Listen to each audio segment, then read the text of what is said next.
እባክሽ ሴትዮ ጭራሽ እኔንም ልትናገሪኝ ነው? ምን አይነት አፍራታ ቢስ ሴት ነሽ? እባክሽ የራስሽን ጉድ መጀመሪያ ወቂ። ዝም ብለሽ ሰው ላይ አትንጣጭሽ።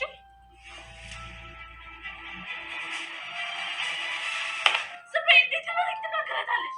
አንቺ ጥንሲሳ እንዴት ብትደፍሪ ነው እኔ ላይ ትሸልታለሽ? አንቺ ልጄን ትመቻታለሽ? ማናባሽ ስለሆንሽ ነው ልጄን የምትመቻት? ማነሽ አንቺ? ምንድን ነሽ? ልቀቂኝ እባክሽ ልርዛ። ልቀቂኝ ልርዛ። ማናባሽ ስለሆንሽ ነው እኔ ልጅ የምትመቻት? ማናባሽ ስለሆንሽ ነው?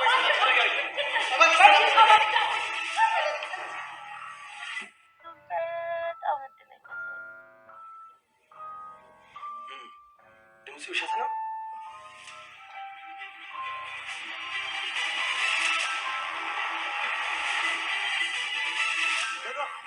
ምስኪን ለማታለል ሞክሯ።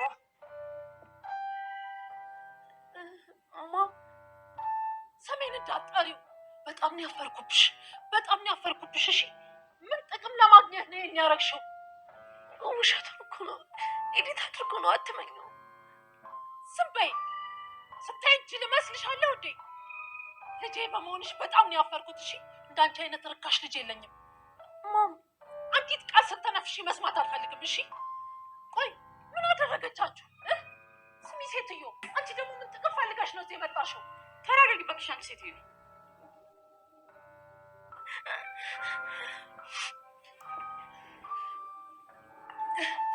ምን ሆነች?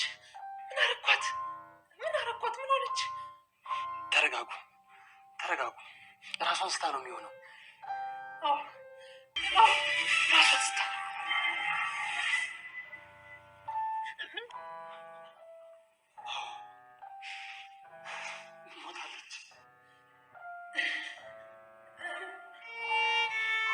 ቪዲዮውን ስትጀምሩ ላይክ፣ ለቤቱ አዲስ ከሆናችሁ ሰብስክራይብ በማድረግ ቤተሰብ ይሁኑ። የሰላምን ቤት ድባብ በአንድ ጊዜ ወደ ለቅሶነት የቀየረው አንድ የተፈጠረውን ነገር ሁላቸውም በጋራ ያዳመጡት ሪከርድ ነበረ። ቃል ዳግም ቤት በመሄድ ነበረ የራት ግብዣዋን ያደረገችው። ይሄ የራት ግብዣ መጠጥ ታክሎበት ስለነበረ ራሷንም ምንም ስታ ስለቆየች የምታደርገውን ነገር በፍጹም አታውቅም። ዳግም ያዘጋጀላት የተለየ የሪከርድ ድግስ በአሁኑ ሰዓት ላይ እስከ ሞት ያደረሰው ይሄ ጥፋት ድግስ ምንድን ነው ካላችሁ የሰላምና እንዲሁም ደግሞ የብሌን ልጅና እናትነት ጥያቄ ለዘመናት ታፍኖ የቆየ እንዲሁም ደግሞ ብሌን እናቷን እንዳታገኝ ያደረጉበት የተኩላዎች ሴራ ነው። ይሄ ሴራ አሁን ላይ አቶ በኃይሉን እጅግ በጣም አስደስቶታል። ምክንያቱም ደግሞ የጓጓለትና እንዲሁም ደግሞ ለዘመናት የሚመኘው ሀብቷ በእጁ ሊገባ ነው። እህቱ ያለምንም ነገር ወደ እስር ቤት ትወረወራለች። እሱ ያለማንም ከልካይ የማለማንም ድጋፍ እንደፈለገው አድርጎ የእሷን ሀብት ያዝበታል ማለት ነው። በጣም ተደስቷል። ከፊቱ ላይ ያስታውቃል ደስታው። እነ ሰላም እነ ዳግም እንዲሁም ደግሞ ሁላቸውም በጭንቀት ውስጥ ነበሩ። እሱ ግን ፈገግታ ይታይ ነበር ከፊቱ። አሁን ላይ እንግዲህ የብሌን እናት ነኝ ብላ በገንዘብ ተገዝታ የገባችቷ አልማዝ ህይወቷ አልፏል ብሏል ዳግም። ይቺ ሴት ህይወቷ ያለፈው በተገፍትራ ነው። የተገፈተረችውም ደግሞ በሰላም ነው። ይሄን ሁሉ የመጣው ሪከርዱን ሰላም ስታዳምጥ ያዳመጠችው ሪከርድ በጣም ዘግናኝ በመሆኑ እንዴት እንደዚህ ታደርጊያለሽ ብላ ልጄ ናት ተብላ የመጣችቷን ቃልን ስትጠይቃት እማዬ ይሄኛው ሪከርድ ሌላ ቮይስ ተደርጎበት እንጂ ሌላ ነገር ነው እንጂ እኔ በፍጹም ይሄን አላልኩም በማለት እንግዲህ ውሸቷን ስትደረድር እማዬ አትበይኝ እንዴት እንደዚህ ታደርጊያለሽ በማለት ነገሮቹን እንግዲህ ወደ ጸብ ቀይረዋቸዋል። ይሄ ጸብ የተፈጠረው በዳግም ሪከርድ አዳማጭነት ቢሆንም ግን ደግሞ የበኃይሉም ሴራ እጅግ በጣም ተመቻችቶ ቀጥሎለታል ማለት ነው። በኃይሉ ይህንን ሴራውን ያሴረው ሴራ በጣም ረጅም በመሆኑ እዛ ቤት ቅጥረኛ ሁና ተመጣ በግዴታ እንድትገባና እንዲሁም ደግሞ እናት ነኝ ብልሽ ስለ ብሌን መስክሪ ተብላ የገባችው አልማዝ ዛሬ ላይ የሞትን ጽዋ ቀምሳለች። አሁን ላይ በኃይሉ ያሰበው አንድ ነገር አለ። ቃልና ዳግም በጨርቅ አድርጋችሁ ጠቅልሏት አምጡና ሻርፕ ነገር ጠቅልሏት ከዛም በኋላ ወስደን እንቀብራታለን በማለት ነገሩን ሲያሸፋፍን ነበረ። ቃል ግን በዚህ አጋጣሚ ላይ ይሄ ሰውዬ ምን እያሰበ ነው? ምን ሊያደርግ እያሰበ ነው? ምን እየጎነጎነ ነው? ብላ ቆማ እየተመለከተችው ነበር። እንዴት እኔን ሬሳ ተክልይ ይለኛል? እንዴት በማለት ነገሮቹን በትኩረት ስትመለከት ነበር። ዛሬ ላይ ዳግም ከባድ ሁኔታ ውስጥ ይገባል። ምክንያቱም ደግሞ የእጁ አሻራ በሱ ላይ እንደሚያርፍና እያንዳንዱ ነገር አንገቷንም እጇንም እሷን ለማዳን ብሎ ወይም ደግሞ መሞትና በህይወት መኖሯን በነካበት ቅስፈት ነበረ አሻራው እሱ ላይ የቀረው። ስለዚህ ይሄ ማለት ደግሞ እያንዳንዱ ነገር ተጠያቂ እንደሚሆኑ ሁለቱም ለጊዜውም ቢሆን ዘብጥያ እንደሚያወርዳቸው የታወቀ ነው።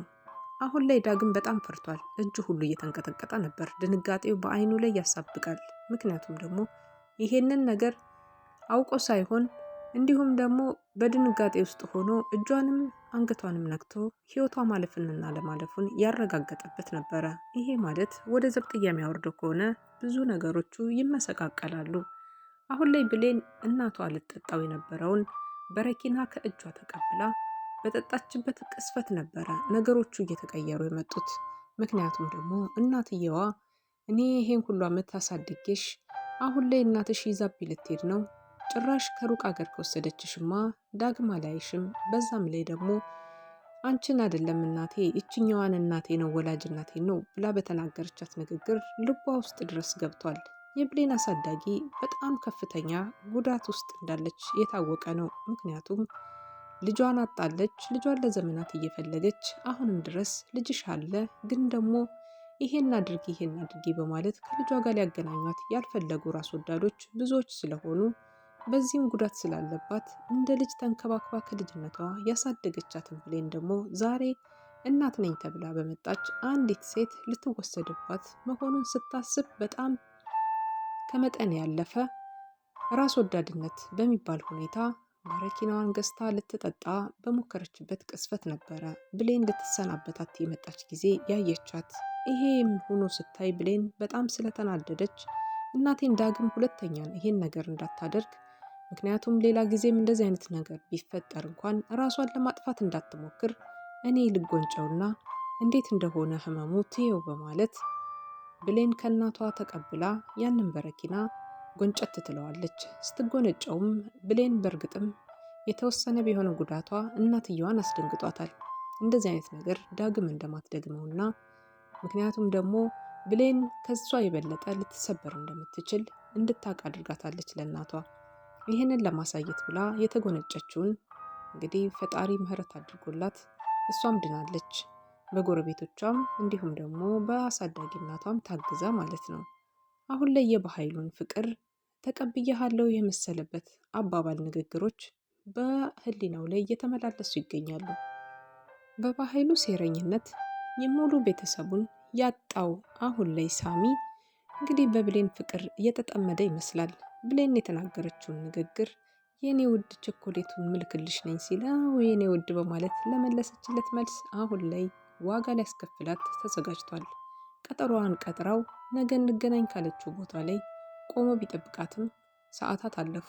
ይዞላት የነበረውን ቸኮሌት ከመሬት ጥሎ እሱም እንደሚያሳያትና ይቺ ገረድ ለኔ ተጫወተችብኝ በማለት እንግዲህ የምትሰራበትን የስራዋን ባህሪውንና እንዲሁም ደግሞ አወድጃታለሁ አፍቅሬያታለሁ ላላት ይቺ ገረድ ብሎ ስድቡን ተሳድቦ የያዘውን ቸኮሌት ጥሎ ሲሄድ አይተናል። ምክንያቱም እሷን አሁን ላይ ሊበቀላት ነው የፈለገው። ይሄ ማለት ደግሞ እናቷ የምታሳድጋት እናቷ እንዲሁም ደግሞ የሰላም ዋና ወላጅ እናቷንም በደንብ አድርጎ ጠንቅቆ ያውቃል። ከበኃይሉ ጋር ሲሰራ ለዘመናት ብዙ ነገሮችን የተማረው ወንጀልም እንዲሁም ደግሞ መልካም ማድረግን ያልተማረው አሁን ላይ ሳሚ ብዙ ነገሮችን ሚስጥሮችን ደብቆ ለበኃይሉ አቆይቶለታል። በዛች ቅስፈት ውስጥ ነበረ ህይወቷን ልታልፍ የነበረችው ብሌን ይሄንን ነገር እንግዲህ ወዳም አይደለም ያደረገችው የነበረ ቃልን ለማስቀናት ስታስብ እነዚህ ቃላቶችን ስትጠቀም ነበር።